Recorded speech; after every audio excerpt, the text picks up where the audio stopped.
mío, qué importante es no mantenerse indiferente frente a la violencia, sobre todo frente a la violencia contra la mujer, cuando enfrenta la violencia brutal de un hombre. Siempre va a llevar las de perder, y eso le estaba pasando a Roxana Corpina. Si es que los vecinos no intervenían, a ella la hubieran matado, porque a Roxana Corpina ya la habían masacrado a golpes. La mujer como quedó no lo va a creer. Su cabeza, su cara era una masa uniforme sanguinolenta, y este hombre la estaba ahorcando. ¿De dónde sacó fuerzas para pegarle alaridos? No lo sé, pero eso le salvó la vida, porque los vecinos en Villa El Salvador intervinieron, le salvaron la vida. Sin embargo, el sujeto, que es su primo hermano, Luis Chayanca, logró escapar. Y él hoy está no habido, está huido. Roxana y sus hermanos quedaron huérfanos muy chicos, y siempre vivieron juntos como un puño sólido. Decidieron mudarse a la casa al lado de la casa de sus tíos paternos, y allí vivía este hombre 10 años mayor que Roxana. La relación con esta familia nunca fue fluida, ¿no? Pero teniendo 15 años, Roxana ayudaba a su tía en el negocio de comidas que tenía. Y siempre sintieron los tres hermanos que este joven, Luis Chayanca, el primo hermano, era una presencia siniestra, que sobre todo a Roxana la asediaba, la miraba con una mirada malsana que no les gustaba. El asedio culminó el día en que la acorraló en la cocina de la casa y terminó toqueteándola. Nunca más volvió a pisar Roxana a esa casa. Pasaron varios años hasta que este sujeto tomó por asalto la casa de su prima, sabiendo que sus hermanos estaban fuera. Le asestó un puño certero y de allí no paró de golpearla, y luego empezó a acogotarla, y es allí, como les dije, que interviene la vecindad.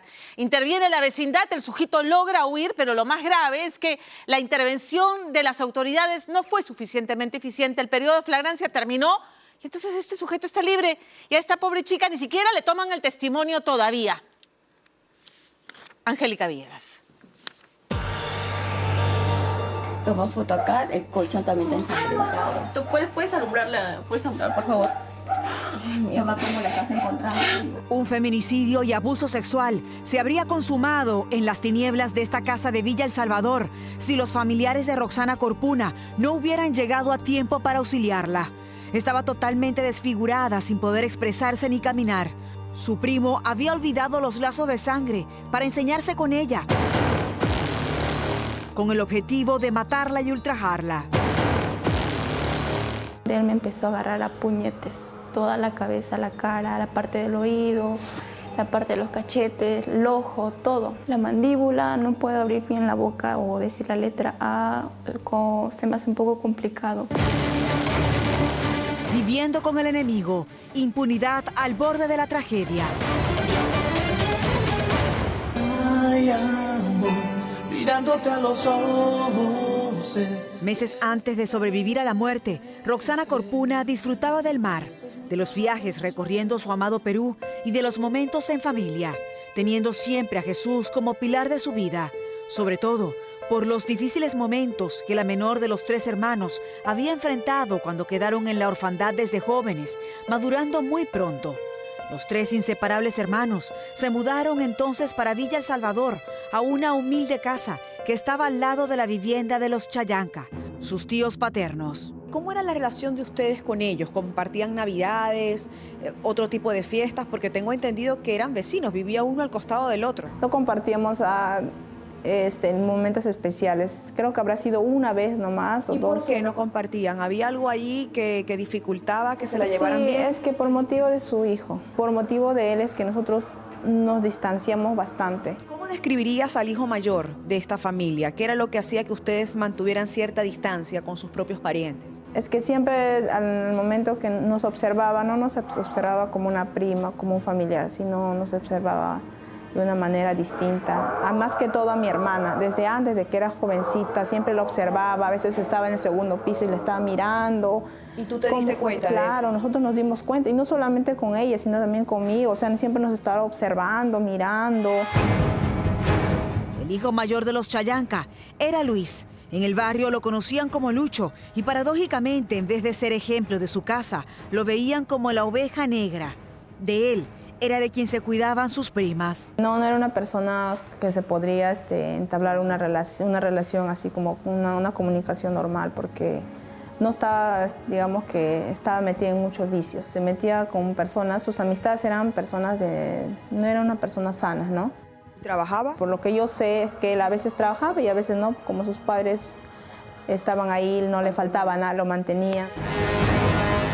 Luis parecía obviar el parentesco y estar muy pendiente de cualquier movimiento en la casa donde vivían sus primas, a quien solía observar por el pasadizo que tenían en común ante la cercanía de ambas viviendas, según la denuncia. Su cuarto es en la parte de arriba, en el segundo piso. Desde esa ventanita la vigilaba y como se dice, ¿no? Ahí veía los movimientos, las horas que llegaba, los días que si a veces no venía, incluso unos días antes, como mi hermana ya no estaba viniendo frecuentemente a la casa, y abrieron el caño de la nada y se inundó toda la casa, ¿no? Como que ya todo ya estaba ya planeado. En especial, el primo de al lado tenía una fijación con su prima Roxana, quien para entonces tenía 15, y ya se sentía vigilada por él, quien buscaba acercarse a ella con excusas absurdas que la atemorizaban. Yo llegaba siempre y como yo tengo 2 mascotas, siempre hacía bulla, ¿no? Le llamaba a mis perritos y ahí él escuchaba. Cuando yo llamaba, escuchaba mi voz y siempre salía de la ventana y se ponía a mirarme y me miraba de una manera morbosa, ¿no? Me miraba de pies a cabeza. Sentía que su mirada era tan fuerte que me comía con su propia mirada y la verdad es que eso era muy duro para mí. Me escribía. ¿Qué te decía? Me decía, estás en tu casa. Me preguntaba cosas raras así. ¿Tienes agua, Angélica? Me decía. Y yo la verdad es que siempre le dejaba en visto. Hace 5 años, la joven colaboraba con su tía, madre de su primo Luis, en labores de la cocina, y esto pronto sería aprovechado por este sujeto, quien era 10 años mayor que ella. Justo yo fui a ayudarle a mi tía y llegué, en ese momento estaba como todos los días, ¿no? Llegué, empecé a pelar la papa y fue donde yo cargo la bolsa para dejarlo encima, me volteo y justo yo estaba con mi uniforme del colegio, con mi falda.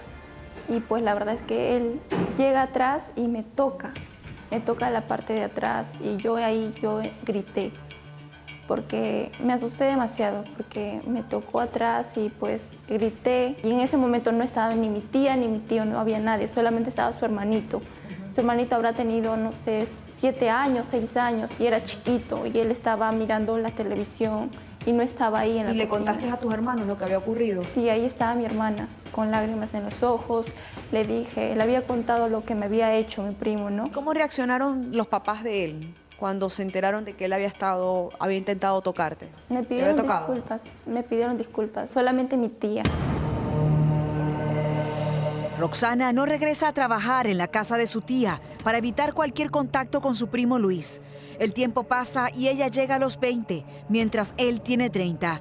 No se suscitan más situaciones de acoso hasta que sus parientes viajan a su natal Apurímac y Luis parecía muy interesado en saber cuándo llegaban los hermanos de la joven, según lo que le escribe en estos mensajes al mayor de ellos. Cuando estaba yo en Apurímac, él me preguntaba muchas veces que cuándo voy a regresar, incluso me decía que había oportunidad para trabajar con él, ¿no? Y yo creo que de esa manera él monitoreaba, como que queriendo saber, como que ya sabía a lo que llegaba y también a mi esposa le preguntaba, de la misma forma le decía, ¿no?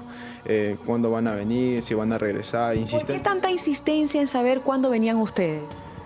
Yo creo que yo lo estaba planeando ya. Estando drogado o no, él ya lo tenía planeado, ya lo tenía pensado. Con esta información, Luis ya tenía un plan en mente que ejecutaría pronto. Justo yo en ese momento estaba escuchando música y la verdad es que no escuché en el momento en el que él entró. Mi puerta estaba cerrada y el tragaluz es alto. La verdad es que no me imagino otro lugar por donde él haya entrado, pero la puerta estaba cerrada porque ya iba a descansar. En ese momento yo justo salgo para ir al baño. Era el sábado 13 de julio, pasadas las 11 de la noche, cuando Roxana queda sola en esta casa donde ella vive con su hermana. Y esa información, de acuerdo a la investigación, la conocía su primo, quien estaba tomando con unos amigos y les informa que se va a dormir. Pero en realidad, él ingresa por el techo de esta casa que ya está tapado por seguridad, avanza hasta el pasillo y espera a su prima justo acá, en las afueras del baño donde ella estaba.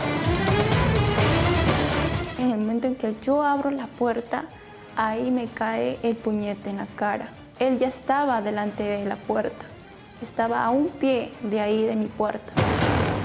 Incluso cuando Roxana sale del baño, ella nos comenta que lo primero que encuentra es el puño de su primo y retrocede buscando ayuda hasta su dormitorio, que está a poca distancia del baño, pero él continuaba golpeándola, limitándole incluso algunos de sus sentidos. Acá en el dormitorio de ella, todavía a 2 semanas de lo ocurrido, pueden observarse algunas manchas de sangre y el arrastre de ese forcejeo que prácticamente termina en un intento de feminicidio. No pude reaccionar, fue tan rápido y ahí fue donde él me empezó a agarrar a puñetes. Toda la cabeza, la cara, la parte del oído, la parte de los cachetes, el ojo, todo. Los golpes que comenzaba a recibir Roxana la dejaron sin poder escuchar y sin poder ver. Su primo se había ensañado con ella sin mediar palabra. No me decía nada y lo peor es que a la hora que yo quise auxiliarme, gritar, fue ahí donde él me ahorcó con sus 2 manos y como él es hombre, tiene demasiada fuerza. Yo traté de defenderme con los pies y ahí fue donde yo le muerdo el dedo. Yo le muerdo uno de sus dedos y siento hasta su mismo hueso porque fue tanto ya no podía respirar y empiezo a gritar y le digo que así yo le dije, eres un diablo, le dije. Y ahí fue donde se empezaba a reír, se empezaba a burlar de mí y me seguía ahorcando.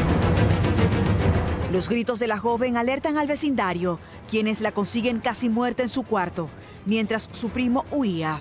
Cuando todo esto ocurre, sus hermanos viajan de emergencia y reciben el mensaje de su tía, la madre del agresor, donde se comprometía a pagar los gastos, lamentando lo ocurrido, en medio de una indignante impunidad. ¿Dónde está él ahorita? No sé dónde estará. Debería estar detenido. Sí, me han dado a mí me han dado medidas de protección, pero solamente son 100 metros. O sea, él ya le han notificado eso, ¿no? ¿Y por qué no lo detuvieron en el momento, si tú denunciaste en una? La verdad es que yo denuncié cuando estaba en el hospital y él ya se había escapado y los policías fueron a su casa a preguntar, a hablar con sus padres y no estaba ahí. Ya había pasado las 24 horas de fragancia.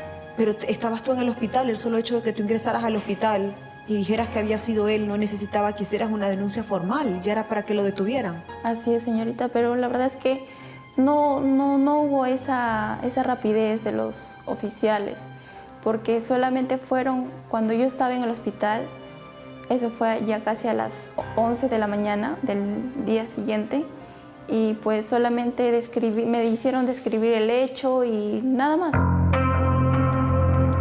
Sorprendía que solo una medida de alejamiento de 100 metros era lo que la justicia consideraba para un hombre que había intentado ultrajar y asesinar a su propia prima, quien tuvo que huir de su casa sin poder salir a la calle hasta el día de hoy, sabiendo que él está muy cerca de ella.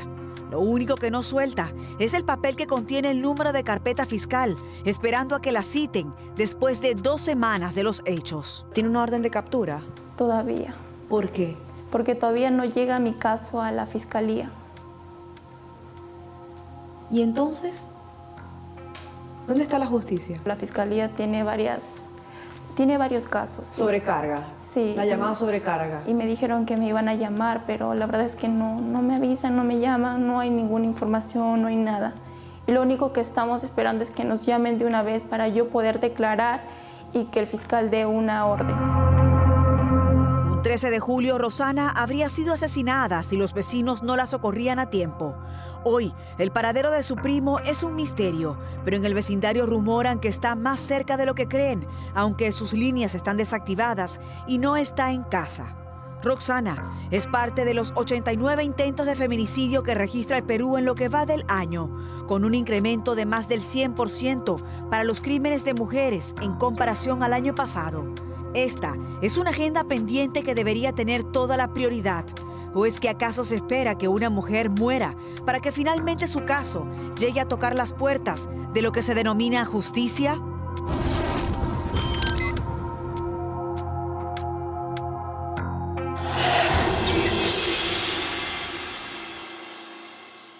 Sobre el tema de la violencia contra la mujer no hemos escuchado en realidad gran cosa en el mensaje de 5 horas de la presidenta Dina Boluarte. 5 horas, ya vamos a hablar de ese tema.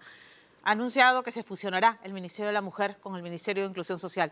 Lo hará más eficiente frente a este que no es un fenómeno, sino una realidad con la que coexistimos y en la que poco se está trabajando.